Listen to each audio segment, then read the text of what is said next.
everyone, I hope you're doing well. If you're new here, my name is Mira and I am a third-year product design student. If you're interested in pursuing product design, you know how important it is to have a portfolio with solid projects to land an internship or full-time job. But it can be really hard to do so when you don't have much experience to begin with. It's that vicious cycle of I can't get experience without a job and I can't get a job without experience. While I'm definitely no expert, I have finally started to figure it out for myself. So here are the top 5 ways that helped me gain product design experience in order to go from 0 to 20 interviews in just under a year. And I really hope these will help you kickstart your product design career to land that internship or full-time job too.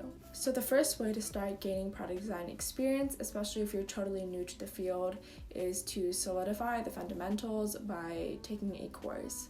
Here, it's really important to figure out what your learning style is. So you might ask yourself, do you learn better exploring on your own, or do you enjoy being a part of a group to help hold you accountable? For me, I did a mixture of both. I spent a lot of time on Medium and YouTube just reading about UX best practices, fundamentals, and research methods. And also, since I'm in college, I tried to find a project-based course at my school or online that would guide me through the design process and eventually give me a project to put on my portfolio at the end of the course. So I ended up finding an intro to user interface design course at my school, but you can definitely look in your design, computer science, or psychology departments at your university to try and find a course. There's also plenty of free online courses as well as some pretty inexpensive ones just to help you grasp those fundamentals. The second way I gained product design experience was participating in hackathons and designathons. So hackathons are events that are usually hosted by a tech company or school where participants collaborate on a project for a very short period of time. Hackathons usually have a project theme or challenge, and teams usually consist of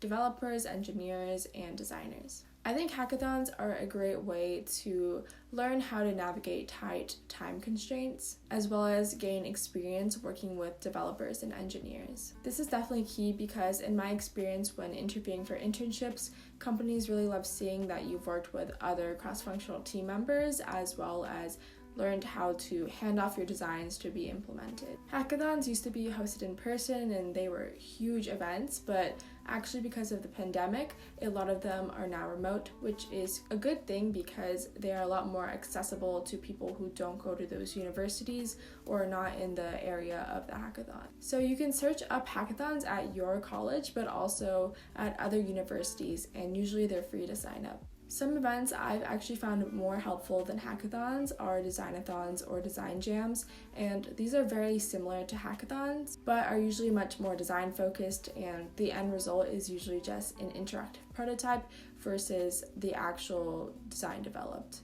A lot of colleges host designathons. I've been to Just Designathon by UC Santa Cruz and UC Davis, as well as some other company designathons, but definitely the most popular ones are Adobe Creative Jams. So Adobe frequently sponsors these challenges with other companies and give out really cool prizes like subscriptions and gift cards. I've participated in several of these and have had a really good experience, also just learning how to work with other design students, and have made a lot of friends through these.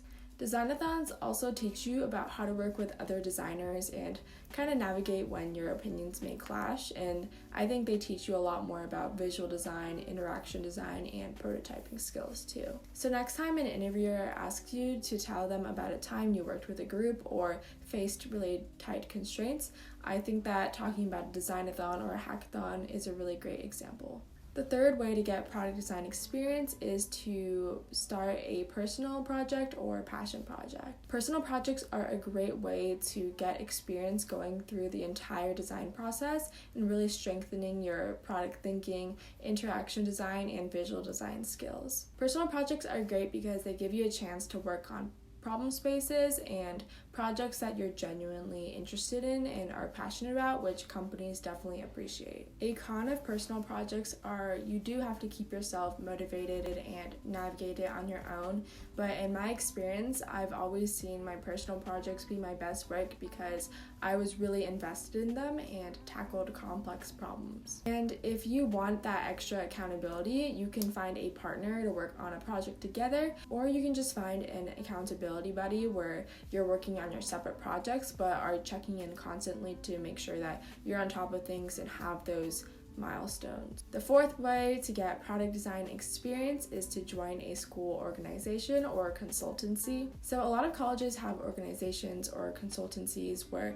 students work together to build software or websites for local nonprofits or companies. This is a great way to meet people in your school, but also gain experience working with cross-functional team members as well as working with a client. For example, my school has an organization where student teams of product designers, engineering managers, product managers, and developers work together to build websites for local nonprofits. And this is a great way to have a portfolio project piece just in under one semester, as well as see your impact in your local community. And my fifth way to get product design experience is really just to make your own opportunity. If you're applying to job listings and not getting much response, you can definitely make your own opportunities.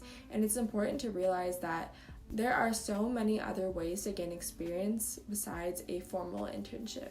I definitely ran into this problem. I literally was applying places and no one was even rejecting me. They were just ghosting me. So I took initiative and started cold emailing a lot of startups and leveraging my network. A lot of times people are not getting answered, but sometimes they do. My first 2 internships were actually me reaching out to companies and pitching myself to be their product design intern. And I ended up, creating a position for myself that they weren't even trying to fill. So even though it sucks to be rejected or ghosted, you have to remember that it only takes one yes to get that job. And another way you can make your own opportunities is to freelance. You can find a friend or family member that needs some work to be done, whether that's a website or some other design work, and since they know you, they probably will pay you. I'm not a huge fan of companies offering unpaid internships when they can afford paying interns, and that's a whole nother story. So I think this is a chance where you can get compensated for your work. And even if it may not be super fancy UX or product design work, it still is experience, and you're learning how to work with a client and navigate that ambiguity, which you can definitely talk about in an interview. So those were 5 ways I got initial product design experience that helped me land interviews at top companies and eventually my first formal internship. And my biggest tip is, though it's really hard, just try to stay open to opportunities because you never know what will be valuable or what skills you'll end up learning through them. Something that's super important is to also find work and projects that genuinely excite you. And I know that's a privilege to be working with another person on something that you're interested in, but that's where I found personal projects really come in handy. Because at the end of the day, having 1 to 3 projects that you feel super confident about is way better than having a bunch of projects that are either rushed through or you don't feel like they represent your current skills. So if you found this video helpful, please give it a like and subscribe for more product design content. I'm currently doing a UX design internship and we'll be having a summer internship at a pretty large tech company, so definitely stay tuned for that. But thanks so much again for watching. Feel free to comment down below any video requests or questions, and I'll see you in the next one.